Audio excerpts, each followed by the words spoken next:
1976 inta aan dagaalkii Itoobiya la gelin. ciidanka xoogga dalka Soomaaliyeed iyo dawladda qeybaheeduna waxay markaa marayeen heerarkii ay ugu xoogga badnaayeen.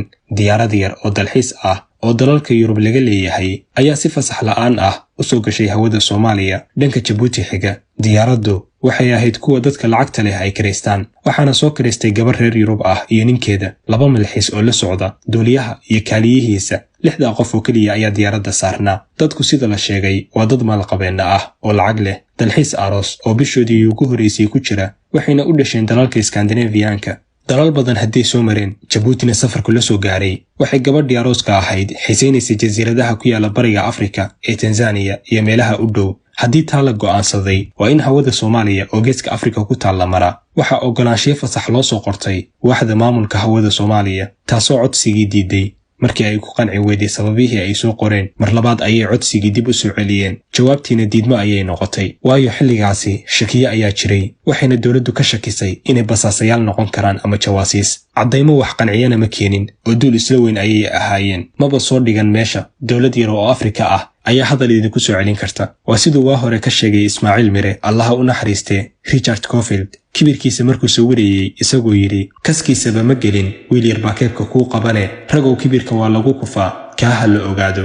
gabadhii aroosada ahayd waxaa lagu yidhi meeshii aan iska dayno oo aan meelo kale u beddelano. haddii kale safar wareeg ah oo dheer ayay nagu qaadanaysaa, fasaxyadu inay daahaanna way dhici kartaa. ha yeeshee gabadhii way soo hisay. waxay tidhi inaan xeebahaas badweynta Hindiya soo arko mooyaane lagama yaabo inaan Yurub ku noqdo. duuliyaha iyo diyaaraddu lacag badan ayay qaateen oo hadal ma soo celin karaan. duuliyihii ayaa laba gardaymooday, dibnuhu ilkaha ku qabtay. gabadhii ayuu indhaha kor ugu taagay. wuxuu yidhi, okay, waan baxaynaa, hawada Soomaaliya ayaanan maraynaa. diyaaradda aan wadanno waa casri, wayna yar tahay, islamarkaana aad ayay u dheeraysaa, waan ka dhex dusaynaa. asxaabtiisii ayaa ku yidhi, Soomaalidu waa kuwa fasaxa inoo diiday, haddaynu marno sow inama arki karaan. wuxuu ugu jawaabay, muddo yar oo 45 daqiiqo ah ayaan hawadooda kaga baxaynaa. waa dawlad yar oo Afrikaan ah, ma filaya inay qalab casriya oo na arki kara ay haystaan. haddayna arkaanna inta ay isgaarsiinayaan ama xiriirku socdo ayaan ka gudubaynaa. diyaargarooba, beri subax ayaynu dhaqaajinaynaa. subaxii dambe ayuu duuliyihii diyaaraddu furaha ku wareejiyey. Djibouti ayuu ka soo kacay. daqiiqado kadibna hawada Soomaaliya ayuu soo galay. markiiba raadaarkii Berbera ayaa diyaaradda ku qabtay. waa lala hadlay, maxaad tihiin? hawo qaldan ayaad soo gasheen, dib u noqda.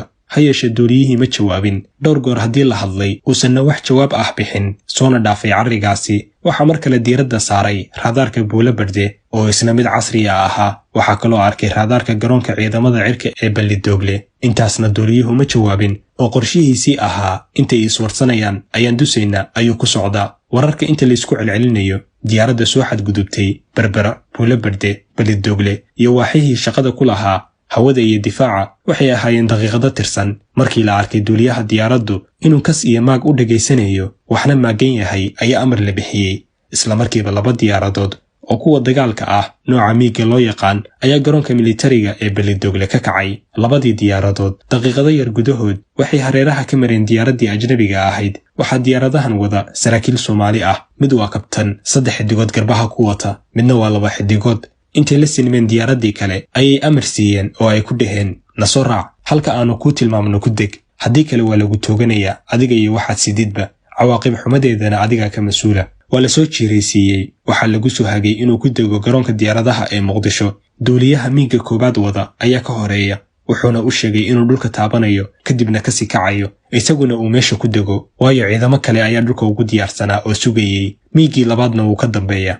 duuliyihii Soomaaliga ahaa intuu baalasha raariciyey oo dhulka si fudud u taabtay ayuu kasii booday. ilbiriqsiye isku dhow ayay 2dii miig garoonka dhanka Afisiyone korkiisa u dhaafeen, iyagoo 2 dhinac badda iyo beriga u kala baxay, welina isha ku haya diyaaraddii la soo qabtay inay si nabada u degtay. ha yeeshee aadane waa yaabe, waxaad mooddaa duuliyaha diyaaradda yari inaanu weli isdhiibin. waxaanay ka guuxaysay maankiisa, sidee adigoo nin reer Yuruba dawlad yar oo Afrikaan ahi kuu celin kartaa? isaguna intuu cagta dhigay ayuu isla markiiba kor u kacay oo dhanka badda u xawaareeyey, isagoo malaha isleh, xagga badda ayaad xuduuddooda dhaqsi uga bixi kartaa. laakiinse waa hubantay inuu xisaab qaldan isku dhufsaday. Soomaaliyana warkeedu uu ku yaraa.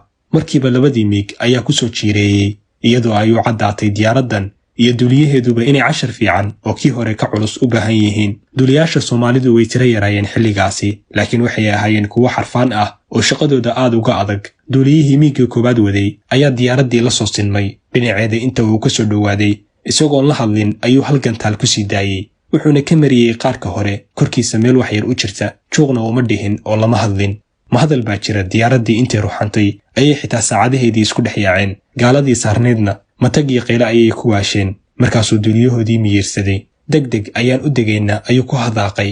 markiiba garoonka ayuu halhaleel ku soo noqday oo si edebsan ugu soo degay. halkaas ayaa ciidamadii ku sugayey diyaaradda ka soo dejiyeen, dhammaantoodna xabsiga loo taxaabay. wakiil Soomaali ah oo dowladahaas howlahooda u qaban jiray maadaama aysan safaarad lahayn ayaa ugu yimid meesha lagu xiray. ciidamadii nabadgelyada ayaa waraysiyeelo sameeyey. waxaa loo soo saaray codsiyadii ay soo gudbiyeen iyo jawaabihii laga bixiyey, digniintii ay siiyeen raadaarada Berbera iyo Buulo Berde, dhammaan markhaatiyadii iyo howlwadeennadii. kadibna maxkamad degdeg ah ayaa loo gudbiyey.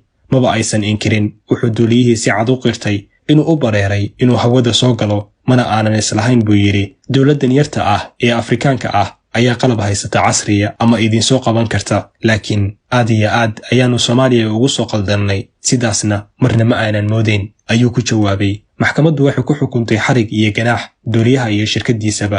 kharashkii diyaaradihii miigaga ahaa ay ku kaceen ama ku howlgeleen, qiimaha gantaalka lagu riday, dhammaan kharashaadkii kale iyo inay meeshay ka yimaadeen ku noqdaan ayaa lagu xukumay. xabsigana inay gadan karaan ayaa markii dambe lagu beddelay. lacag aad u fara badanna waa laga qaaday. marka aad aragtid sida maanta laynagu jeesjeeso, sidoo kalena tusaalayaasha laynagu soo qaato marka la rabo in ummad lagu cabsi geliyo dhibaatada ay leedahay burbur iyo nidaam la'aan, iyo marka aad dib u milicsatid dhacdooyinka noocan oo kale ah ee ku tusaya awoodda iyo haybadda ay leedahay dowladnimadu, waxaad garowsanaysaa daawade inaynu laf cad toobin ku hayno. arrinta la yaab kale ayaa ah inay weli jiraan dadmaankooda uu ka guuxayo in qabiil iyo qabyaalad ay tahay qarannimo iyo sharaf. waa hubaal inuusan Ilaahay beddelin ummadna ilaa ay iyadu nafteeda beddesho.